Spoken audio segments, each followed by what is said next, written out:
very good morning to you, Kenyan citizens. Welcome. This is Money Monday, your go-to show where you get to learn matters to do with finance and business. Whether you are a day-to-day person aspiring to have a business of your own, or probably you are an investor and you're looking for smarter ways in which money can work for you, especially in these tough times, this is the right place. And today in Money Monday, we are having an amazing conversation that I believe it's going to be transformative to you as a person, a day-to-day person, or a business person, or an investor. I believe that is going to transform your financial culture that you've been using in this tough economy. Today we are having an amazing topic that is building financial resilience in a tough economy.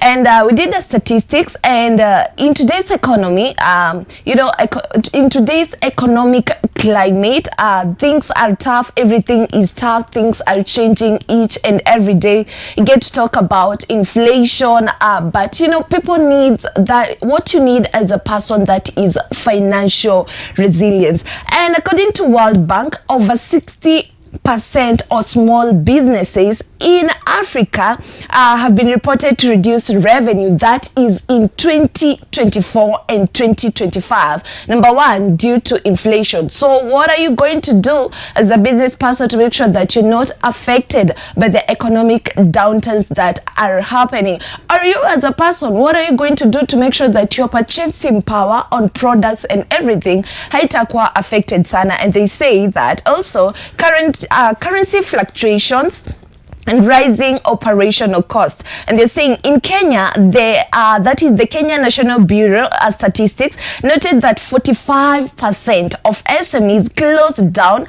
or downsized in the past 2 years, citing economic pressure and poor financial preparedness as top causes. And yet despite that is the turbulence that has been happening, some businesses and individuals have been thriving. Why? Because they have developed financial resilience and the ability to withstand, adapt, and recover from economic shocks. So these are the matters that you're going to check out today. In case you have any question when it comes to building financial resilience, feel free to talk to us on 0799200100. That is our WhatsApp number. And still on the social media handles, that is on Facebook and YouTube at Mizpah Tv Kenya. And today we have a guest. He's full of wisdom and experience when it comes to the world of finance. His name is Paul. He works with Sanlam as a manager. Without further ado, allow me to introduce him to the show. Mr. Paul, a very good morning to you. Good morning. How are you doing? I'm doing fine. You're well? Fine, thanks. Even with this tough economy, you're doing well. Yeah. Still thriving. Yes. Are people saving, in Sanlam? But what want to save despite the tough economy? Yeah, people are saving. Yeah, we are enlightening them. They are saving. It's not easy, but when people have information, when they know where they are going, then saving is never an issue. Yes. Wow, I love that. Saving is never an issue when they have the wisdom. Yeah, when they have when they're objective, when they have the knowledge, when they have the information, and of course when they have the know-how on how to go about savings. Wow. Yes. And today you're having this amazing topic that is building financial resilience in a tough economy, because I believe that is where our country is at the moment. It'll help us understand, what do we mean when we say, when we mention this term, financial resilience? Thank you so much, Angie. When you talk about financial resilience, it basically means that as a person, as a nation, you're able to withstand the hard economic crash. A very good example is the year 2020. I don't know whether that time you're working. I was working. And that time people went through a very difficult time because business were closed. People were sent home. There were pay cuts. And as a result, people were affected nationwide, the whole world. So when you talk about financial resilience, basically means your ability and the capacity to bounce back after financial crisis. Yes. So it means that experiencing financial crisis is normal? Well, It's normal, yes, because if in the world of business, you're never sure and guaranteed that business will pick up. If you're in employment, again, you're not sure that you're going to be working there tomorrow. Yeah, so it's normal. Yeah. And now help us understand, because it's normal, you know, what are the traits of a day-to-day person or a business person or an entrepreneur who is financially resilient? Well, I think to me it goes back to preparation, because in this life, like I said before, you're never certain about tomorrow. And one mistake that most of us do is that we never have that provision.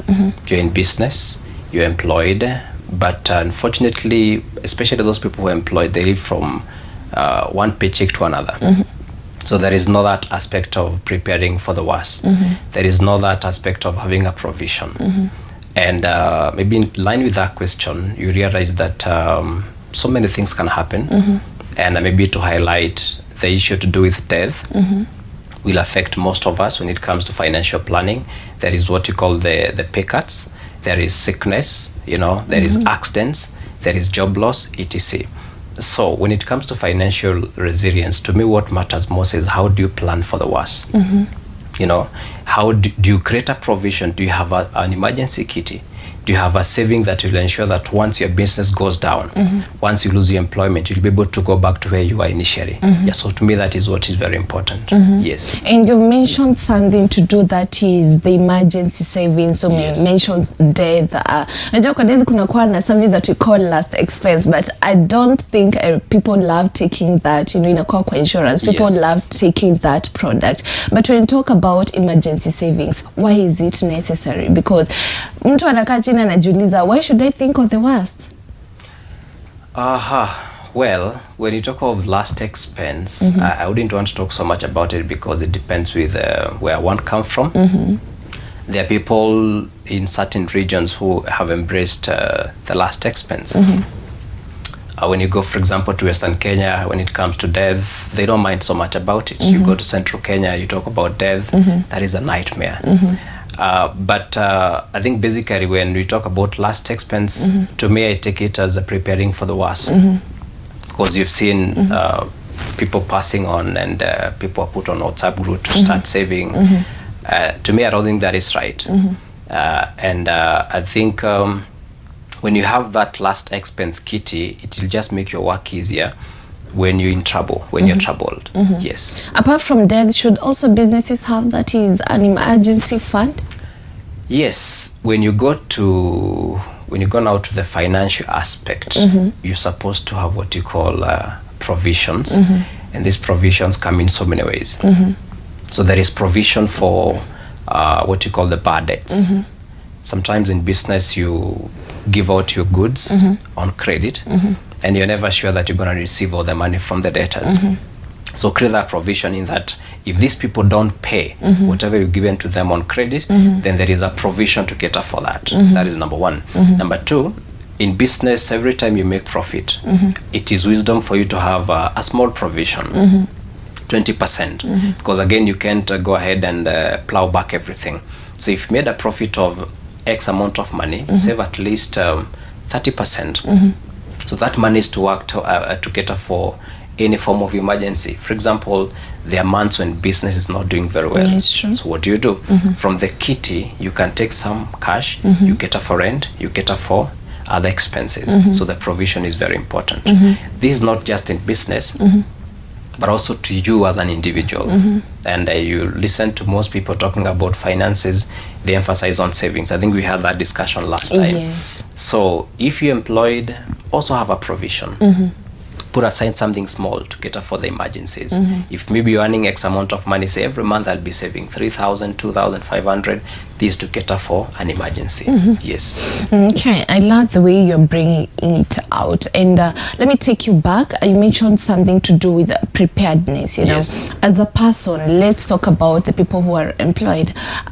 Is there something that they can do so that in case we experience that is the economic tough times, like what we're experiencing right now, at least they be on the safer side, probably diversifying the streams of income? Yes, I would say yes. You'll agree with me, Angela. you'll never survive with only one source of income. And I think we've talked about COVID, and during COVID, most people are affected big time. Yes, true. So I think it is prudent. Of course, there'll be this question: when I'm employed, is it possible for me to have an extra source of income? My answer is yes, because there are those incomes or other businesses where you don't require to give your effort or your input directly. So, but what I would say is this: we've talked about savings, we've talked about building a provision. So if you're deliberate and intentional that I'll be saving X amount of money for a given period of time, then from there you can save that amount of money. We talked about money market the other time I was here. Yeah. We talked about circles. So you can have a certain amount of cash, invest it elsewhere, and it will be earning you some income in terms of either interest, dividends, income, royalties, name them. So it is possible. I know people, you've mentioned something to do with investment, and you're telling people you can invest money somewhere else. That is what you can say, money is working for you, but where can people invest their money? Well, there are so many avenues, so many.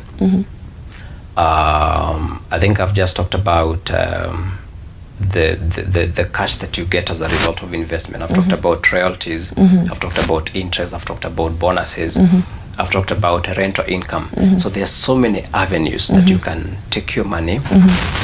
What matters most is your objective or your goals. Again, also how much you're saving. But just to mention, there is the option of the treasury bills. We mentioned about that last time. There is the option of money market. Better still, there is also the rental income. You can decide to venture into real estate or even other form of businesses. Yes. So this means, as a person, if I'm going to invest my money somewhere, I need to plan my money. Yes. What are the things that you're supposed to consider? Probably, let's say a person is earning 30,000. How can I plan this money? How can you plan this money? You plan this money through a budget. Yes, through a budget. And when I talk about a budget, the budget basically helps you to monitor where your money goes. And one thing I'll tell you for a fact is that when you have a budget in place, you're naming your money. If you have cash or you're earning something end of the month and you've not named that cash, then it goes anywhere. You call it any name, it will just respond. So when you have a budget, you know that I'll be spending this amount of money on rent, this amount of money on school fees, this one on saving, etc. So you need to plan for your money, and you need to plan it through a budget. Yes. And are there things that you're supposed to consider when it comes to budgeting? Because it feels like budgeting is also a backbone of developing that is financial resilience. Yes, definitely you need to consider your level of income, because your income is paramount. And you see, the essence of having a budget, Angie, is for two major reasons. Number one, track your incomes and your expenses. And number two, to have an understanding whether you have a surplus or you have a deficit. So if your budget is working for you, if you have, there is what you call the theoretical budget and practical budget. There are people who just say that I'm going to do this, but once you get your money, that is it. But you need to ensure that you have a budget, you stick to it. So that by the end of the month, you'll be saying, I have a budget of this and that, and I have a deficit of this and that. So the moment you're able to learn and to understand your deficit, then now you'll be having the option of, do I have an extra source of income? I have surplus cash. So what do I do with this surplus cash? Do I revamp my savings or do I diversify? Yes. Wow, I love that. And now help us understand, why do people not stick to their budget? What could be the problem? This person is very intentional. Nimepata 30,000 end month, hii pesa lazima iende hapo, but ikifika end month, that doesn't happen. Lack of discipline. Financial discipline? Financial discipline, not being visionary, not having a goal. I think you may agree with me, most of us want to save. Yeah, it's true. All of us want to save. Yeah. But how many people start off the saving journey and then after 3 months they go back to square zero? So many people. What could be the problem? Well, when you save without an objective. Okay, an objective. If you don't have an objective, it's like shooting in the dark. When you shoot in the dark, you aim at nothing, and the thing you're gonna do, you'll be losing ammunitions. So I think it's good for you to have a clear goal. That I'm saving X amount of money for a given period of time to achieve this and that. That is number one. Number two, the avenue for saving, I think to me is also a thorn in the flesh. Because I'll give you an example. If you want to save 1 million in the next 2 years, and you save that money, for example, in your mobile phone, trust you me, within 2 months, there'll be no savings. Why? Even if I have the permission? The money, you can easily access that money. So you need to save this money in a place whereby it's not possible for you to access it at a given period of time. Now, as much as you're doing the saving alone is not enough, because it will not make sense for you to save this X amount of money in an X account and then it's earning you nothing. So for me, I would say, as much as we want to save, ensure that that cash is getting you something at the end of the month, at the end of the day. Yeah. So that is money working for you? Money working for you, because saving alone is not enough. So yes, I'm saving, I could be saving this amount of money, but place it in a avenue where it will be earning you something. Yeah. So lack of objectives, that is one area that most of us are failing. Lack of discipline, and at the end of it all, not knowing where you're going. Yes. So for our viewers, umekuwa ukisave kwa nini? Do you have that objective out there? Just saving because uliona Safaricom ama MPESA wakiambia watu wa save huko kwa social media. Please make sure that you have a goal and an objective. And now let me ask on that matter ya saving. Huyu mtu mwenye amesave for 2 months akatumia hizo pesa, is there hope for that person? Yes, there is hope. There is hope because we keep learning, and it's always good to go back to the drawing board.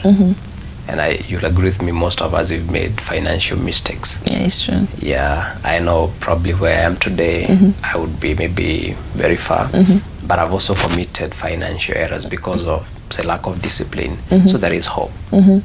And you know, if there is hope, then what are the financial habits that this person mwenye anasema anatumia pesa anaweza anza kufanya so that that person can grow financially?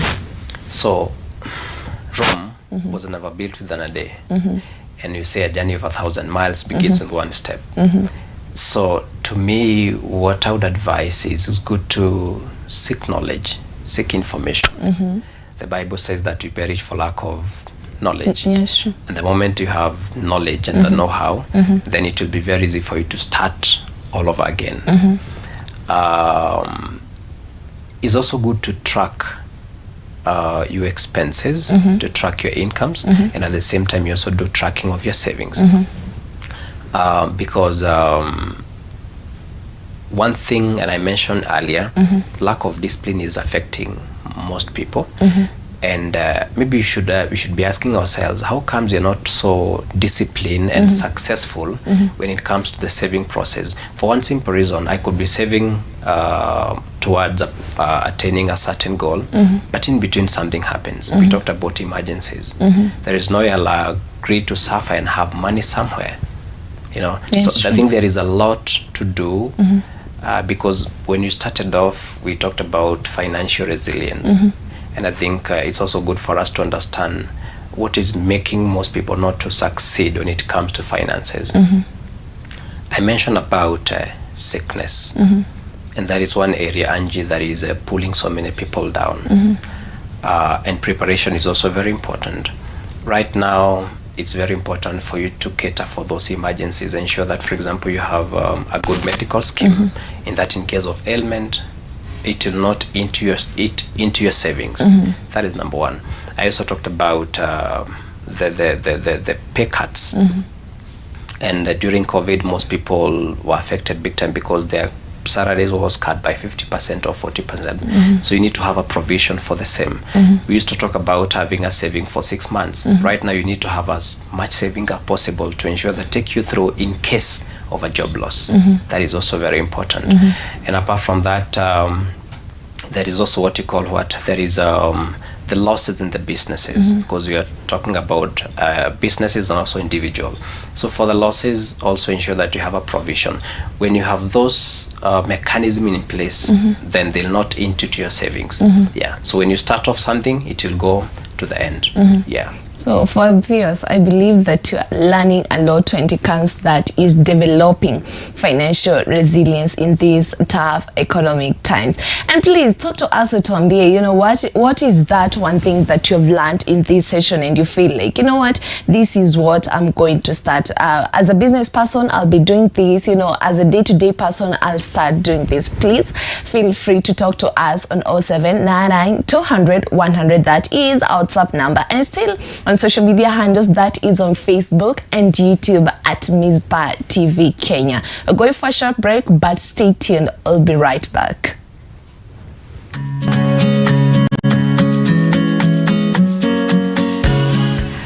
And welcome back. This is Money Monday for those who have tuned in right now. Karibu sana. This is where we talk about matters to do with business and finance, because we all need to become financially independent probably in the future, you know. And today we dive into something that is really transformative, that is building financial resilience in tough economic times. Whether you are a day-to-day person, you are an entrepreneur or a business person, or even let's say you're aspiring to have a business, what can you do? And we have a guest with us. I'll be back with him. His name is Paul. He's a financial expert, and also he's working with Sanlam as a manager, and this is what he has told us when it comes to building financial resilience, when it comes to the world of saving. Make sure that you have a goal, be visionary, have an objective, and make sure that as a business person, have an emergency fund. As a day-to-day person, make sure that you have an emergency fund, because it feels like it is a necessity. Without further ado, allow me to welcome him back to the show. Mr. Paul, welcome back. Thank you. And we're honored to have you today on the show. People are learning a lot when it comes to matters to do with finance. Thank you so much. And before we went for a short break, there are a few things that you mentioned, and I feel like we should exploit them so that people can have an understanding. And in terms of now, that is matters to do with debt. When it comes to economic tough times, many people are individuals, a day-to-day person, are the business people. They usually feel like when things are not working out, they turn on to debts. So what can a person do to make sure that even if they turn to debts, they don't overwhelm them? Okay. Thank you so much, Angela. You'll agree with me. Debt is good. Debt is good? It is good. It is good. But from my financial school of thought, you never build an empire with your own money, you know, with your own savings, because most of us, we believe so much in savings, which is okay. But you are limited in one way or the other. So at the end of it all, you require money, you require debt. And when it comes to, say, business, you need to start it off with a capital. And you have two types of capital. We have debt capital. We also have equity capital. Yeah. So equity capital is your own money. Yeah, it's true. That maybe you've saved from your business or from gratuity or from whichever source it is. So you can use that money to start off your business. But at the same time, you can also borrow this money from other lending financial institutions. The things that you need to consider when you think of debt. First thing first, from where do you get this money? That is number one. You have the option of getting the debt from the bank or from the circles. Yeah. I don't work for either of the two, but definitely one of it has a high interest compared to the other one. It's true. Number two, there are also other charges that are hidden, or say they are there, but they're equally very expensive. So you also need to consider those expenses, because at the end of it all, who pays those expenses? Who pays the interest? It is you or your business. So you need to consider that. The other time when I was here, I talked about answering a few questions. Number one, why do you require this debt? So you need to take your time to ask yourself, do I require this debt at this particular time? Is it necessary? And I'm talking about both from a personal point of view and also from a business point of view. why do you require this debt? The So if why. you're convinced enough that for sure you require this money, then go for it. Number two, how is also another question that you're supposed to answer. How, in this sense, how will I repay this debt? Because you also need to have a repayment formula. How? You know, how at the same time, it's you'll also be asking yourself, from where will I be getting the money to repay this debt? And at the same time, for how long? The period. Yes. So how, it basically means that you need to have a plan that I'm going to repay this loan within a given period of time. If it's a shorter period of time, the better, because the interest implication is a bit low. If it's longer, then of course the vice versa is true. At the same time, we also the question of the longevity of the loan, because most people prefer to repay the loan within a longer period of time. Those people who are employed, they want to be left with something substantial in their payslip, so you opt for a longer period of time. But at the end of it all, the interest is crazy. Yeah, it's true. You know, yeah. So you need to be very wise when it comes to debt, and at the same time, most of us are making mistakes as far as the debt is concerned, because we find someone servicing more than one debt. In your payslip, for example, you have 3 or 4 or 5 debts. You know, na kuna zile ambazo ukiangalia the interest, it's crazy. Like I heard there is one platform where you can take a loan. By the time you are clearing the loan, you've paid almost 3 times Oh my God. of the principal amount in terms of interest. So it eats up into your business, into It's your income, and at the end of it all, you end up struggling financially. Now, to me, repayment of debt is very, very key. And I'm not saying that you're not supposed to have more than one debt. You can have more than one debt, but also ensure that you prioritize. For the short-term debts, ensure you clear them within the shortest time possible. And at the same time, for the long-term debts, ensure that you do something substantial with that amount of money. Last but not least, a debt is a liability. It's not an asset. It is a liability, so it will be eating into your pocket, you know, because you have to pay the principal plus the interest. So this is where the catch is. Every time you get into debts, ensure that whatever you do with that money will bring something, you know, or rather it will assist you to repay that loan. In short, convert that liability into an asset. Yes. So for our viewers, that loan yenye ulichukua, ulitumia kufanyia nini? Ask yourself that question. And now let me ask it on the same thing to do with that. Those people who turn to Shylocks, is it sustainable? Well, it is not sustainable. Why? Because the interest implication is interest is high, because I think they pay around 20%, 15 to 20%. So, and there is also the timeline. You're supposed to repay back that money within, say, 1 month. So within a month, you're paying 20%. If you're taking 100,000, 20% is 20,000. It's not good. It's bad. Okay. Yeah. And then what piece of advice can you give to someone who is drowning into debt? Accept where you are.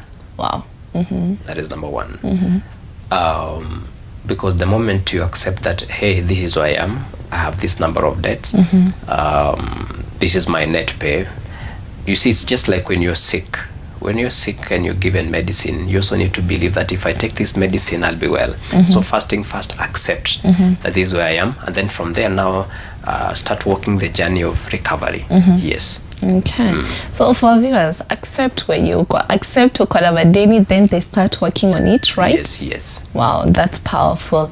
And now let's dive into something else away from debt. Let's talk about that is in tough economic times. Is it possible for people to diversify their income? Is it possible? Is it possible? It is possible, yes. But I tend to think you can diversify your income. You can have extra or different forms of incomes, but it all depends with where you are. Because you can't tell me that you're working somewhere, you're employed, you're working there from 8 to 5, and then you want to have so many streams of income. That may not be possible. But in business, you can. I'll give you an example. 2 people here. One is selling raincoat. The other one is selling ice cream. So the one who is selling, if you were to have the 2 businesses, then it means that you'll be in business throughout the seasons. because when it's raining, you'll be selling raincoats. Yeah. When it is not raining, you'll be selling ice cream. So I think it's very important for you to understand what you're good at, because again, you can be a jack of all trades. You can be a jack of all trades, but you definitely a master of none.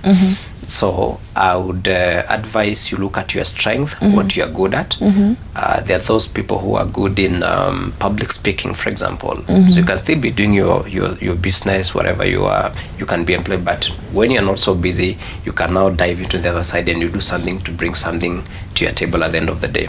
So it is possible. It's not easy, but the moment you understand your ability and your gift and your talent, then you can be able to do so. Yes. Apart from, understanding that is the ability and your strength, are there other things that before I decide to diversify what I'm doing, are there things to consider? Yes. Number one, you need to consider the capital implication, because you want to start side hustle. How much is the capital requirement? Number two, time availability. Do you have time to manage that side hustle? In the business world, you'll agree with me, Angela, if you have a business of your own and you're the one running that business, the chances of it nourishing are very high. It's true. If you leave someone else to do that work for you, then remember that is not, they're not you are the steward, and they don't have the, what do you call it? They don't have they don't have the clear vision of what you want to do with that business. So at the end of it all, it may succeed, but you'll strain. So time to me is very, very important. Yeah, if you're able to spend some time in that business, then you're good to go. Yes. And still on diversification, let's talk about a day-to-day person with limited resources. What can this person do to make sure that still, even if I have limited resources, I can still diversify? Resources are always limited. Always limited. Yes, resources are, they're always limited. And I think I still go back to what I said initially, being objective and understanding what you want to do. So you may not be having so much at your disposal, but can you have a plan? Have a plan, and every time you want to start a construction, you must know how much money you'll spend and where the money will come from, and also the time. So have a plan. I want to be saving this amount of money for a given period of time to achieve this and that. So let's understand that the resources at our disposal, they're always limited. You never have enough. Yes. Wow, the resources are always limited, but people should not use that as an excuse. Precisely. Yeah. Precisely. Then still on the same, let's talk about that is planning. You've mentioned financial planning. What are the plans that every person, every small business out there should have in place regardless of the income? Now, Rome was never built within a day. So first plan, the plan that you need to have an entrepreneur is to ensure that your business is a success, is successful. But is it a guarantee? It's not a guarantee. It's not a guarantee, because the businesses are affected by so many factors. You talked about inflation. There is also the lending cost. There is also the labor, among other things. But there are two things that will always bring down business. You'll agree with me. One of it is what you call the recurrent expenditures, or what you call the fixed expenditures. And you realize that most people who are in business, they are struggling because of number one, rent, and number two, the overhead costs in terms of salaries. So to me, I think it's good to have plans in place to cater for those overheads that are fixed. Because if you're to start a business today, Angie, like now in this place, we're having this show, rent must be paid end of the month, for example. Someone has to be paid the salary. So what will happen if the director or the entrepreneur is not getting something substantial end of the month? This business in the next 1 or 2 years will be closed down. So I think it's very important for you to have a plan in place that in case my business will not pick up, now what should follow thereafter? Yeah. So it's good to have a plan to succeed, rather to ensure to have a plan that my business will succeed, but at the same time Mm-hmm. have measures in place to mitigate any Mm-hmm. unforeseen eventuality. Mm-hmm. Yes. Wow. And now let me ask, what can a business do? Because I think many businesses out there experience this. This business is not sustaining itself as it is supposed to. Pesa ya biashara inatoka kwa mfuko yangu. Mm-hmm. What can these people do? Shut that business down? Now, you see, unfortunately, most of us, we don't take time to do business. What do you call it? We always do what you call a strategic plan when you're starting off a business. Mm-hmm. And like I mentioned before, there's so many things that you're supposed to put into place. Mm-hmm. When you go to places like China, for example, in other developed countries, Mm-hmm. The output from one industry is always the input in the other industry. Mm-hmm. And that make business operation to be very, very easy. Mm-hmm. Here in Kenya, in any form of business setup, I think it's always prudent to make a decision whether to continue a business or to discontinue. Mm-hmm. And especially when you run that the business is no longer sustaining. Mm-hmm. The business is eating into itself. It is Mm-hmm. eating into the cash in your pocket. Mm-hmm. So I think it is bold enough and it's a wisdom to discontinue that business Mm-hmm. for a while, as you also look for a way in which you can either revive it Mm-hmm. or you start off another business. Mm-hmm. Yeah, because like you said before, it is not a guarantee that the business will flourish. Mm-hmm. I think when you open a kiosk in the morning, you're never sure that you'll be having customers coming your way. Sure. It's never a guarantee. Mm-hmm. But of course, give yourself timeline. Mm-hmm. I'm starting off a business. Within the next 6 months or 1 year, it has to break even. Mm-hmm. It has to reach what you call a break-even point. Mm-hmm. And if the business will not break even, Mm-hmm. you can add yourself a few months or maybe a few years. Then if it doesn't work, then you have to discontinue that particular business. Mm-hmm. Yes. And go to something else or go for a short break? I think you can diversify and start off something different. Mm-hmm. Yes. So for our viewers, are you the one financing that business, na labda imemaliza 6 months, or probably, you started that biashara, pesa yako ndio inatoka kwa mfuko inaenda kwa biashara, being told that is not healthy at all. You can decide to take a break or diversify that business. Yeah. And Mr. Paul, let's dive into something that many people, I don't know why many people don't embrace, only a few. Talking of insurance, what is the role of insurance in financial resilience? How important is it? Okay, thank you. That's a very good question. You see, when you talk of financial resilience, Mm-hmm. is withstanding the test of time, Mm-hmm. even in tough economic times. Yeah. Now, what does insurance do? Insurance offers protection. Mm-hmm. And a very simple question: when you buy a car, for example, say a business car, a private car, when you ask most people why they require insurance, they tell you it's because of nipite askari.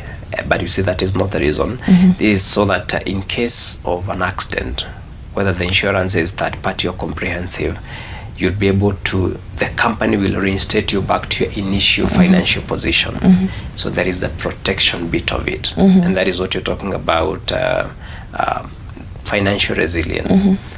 I've been hit hard, say by inflation, by pay cut, by sickness, by this. How do I bounce back to my initial financial position? Mm-hmm. So insurance offers you protection. Mm-hmm. Someone has been sick for a while. Mm-hmm. You have a medical cover. Mm-hmm. It's able to sort out your bills. You understand? Mm-hmm. Yeah. So insurance basically offers what you call protection. Mm-hmm. Yes. And at the same time, you've had people talking about education policies, for example. I tell people, with or without that policy, you'll still pay your child's school fees in future, yeah, with true. or without. But now, you mentioned about last expense.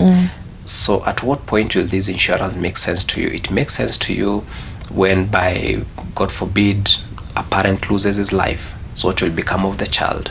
Most people say, without the insurance, I'll still sell my properties. I'll still go to the bank and take a loan, educate my child. But what will happen to this child if the breadwinner, the father, the mother, is no longer there in the future? And that is where now the insurance offers that aspect of continuity. it offers guarantee that even if I am not there, my kids will still go back to school. Their dreams will still be fulfilled. So insurance offers protection, and it guarantees financial resilience. Yes, so either in business or at a personal level. Yeah. So a piece of advice to people is that they should embrace insurance. Unfortunately, Angela, in Kenya, insurance is only taught in school. But when it comes to the practicality bit of it, is people have not embraced it. You go to countries such as South Africa, insurance penetration is at 39%. In Kenya, we are 3%. Of course, this is because of the bad history. People have had very bad experience before, but I think currently a lot has changed. People are able to access information. You know, there is the issue of IRA. They've come into place, and they are doing a very good job. So people should embrace insurance. Of course, insurance is not the alpha and omega. You know, it's just a small bit of ensuring that you're financially sound. Yes. And talking of insurance, what is that one perspective, negative perspective about insurance that you feel people have and they need to debunk it? People tend to believe that insurance, it's an investment platform. It is to some extent, because now we have the things to do with money market and all that. But people need to understand that why you require insurance is purely because of protection. Nothing more, nothing less. Yes. Okay, so insurance is purely protection. That goes to our viewers, and I hope from today start embracing insurance. Kuna mambo mingi sana, kuna education policies, kuna last expense, and matters to do with insurance. It's a necessity. Let's say it's a necessity for every business in today's world. It is a necessity. Unfortunately, Angela, people who are the middle class, they don't know the essence of insurance. You talk to people who are rich, anything they do, there has to be insurance behind it. Even including the banks. If you are to take a loan from the bank today or from the SACCO, they'll never advance you a single cent without you paying for the insurance. Because they understand, in case the person who has been given the cash by bad luck is out of this world, who will pay for that loan? It is the insurance company. So it is a necessity. Okay. Yeah. I love that. I believe watu wamelewa sana when it comes to the world of insurance. Now that we have 4 minutes, I want you to help us educate, that is a day-to-day person and a person aspiring to have a business. You know, how can when it comes to mindset, how can someone develop a mindset of saving culture in a spend fast spend fast culture? Spend fast culture, you mean you prioritize on spending? Yes. Like you'll agree with me, saving, it's not easy. Yeah, it's true. It's hard. I believe, unfortunately, most of us, when you get our income or we earn end of the month, the first thing we always think of is shopping, which is good. And the other time I mentioned and I said that if you were to speak to people who have gone outside the country, within 2-3 years, they've made big steps. They are so much ahead of us because for them they prioritize so much on savings. And here in Kenya, saving is always the last thing we do. Yeah, you spend, then you save. Yeah, first you consume, then whatever is left is what you save.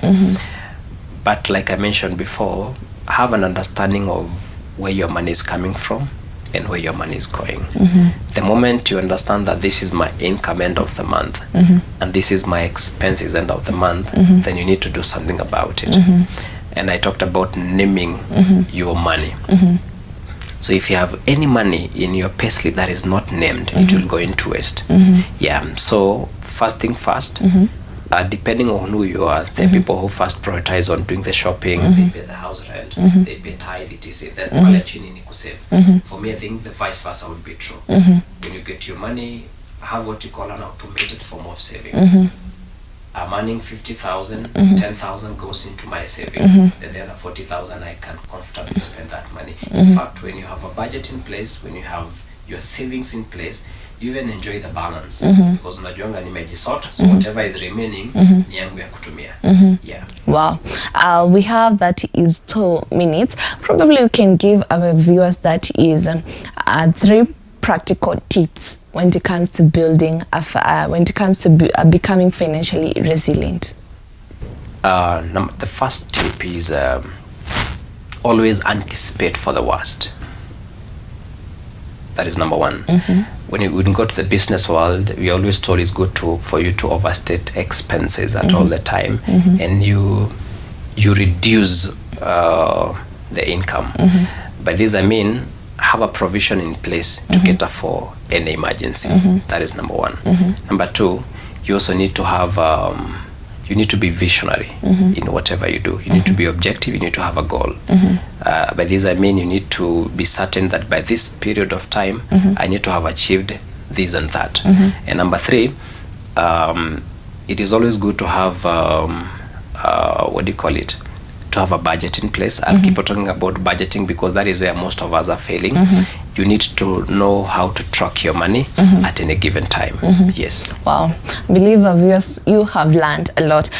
Because we have 1 minute, you can tell our viewers what you do in Sanlam and why they should be part of Sanlam. Thank you so much. At Sanlam, Sanlam is one of the largest insurance company in Africa. We're in 31 African countries, and what we basically do, we educate people on matters finances, and most importantly, we also offer solid financial solutions.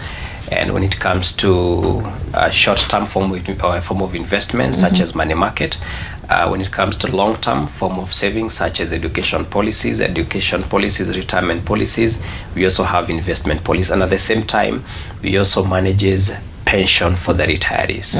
Yes. Are you free to share? Are you comfortable sharing your number to those Yes, who are I can interested? share my number. You can get me through 0725 91 68 60. Well, thank you so much for availing yourself for the show. We're looking forward to having you more and more. Thank you. And for viewers, as you have heard today, being financially resilient isn't about having a lot of money. It's about making smart and steady financial decisions. If you've tuned in right now, you're asking yourself, nitapata wapi hii content? Please make sure that you go back on our social media platforms, that is on Facebook and YouTube at Mizpah TV Kenya. Till next time, bye-bye.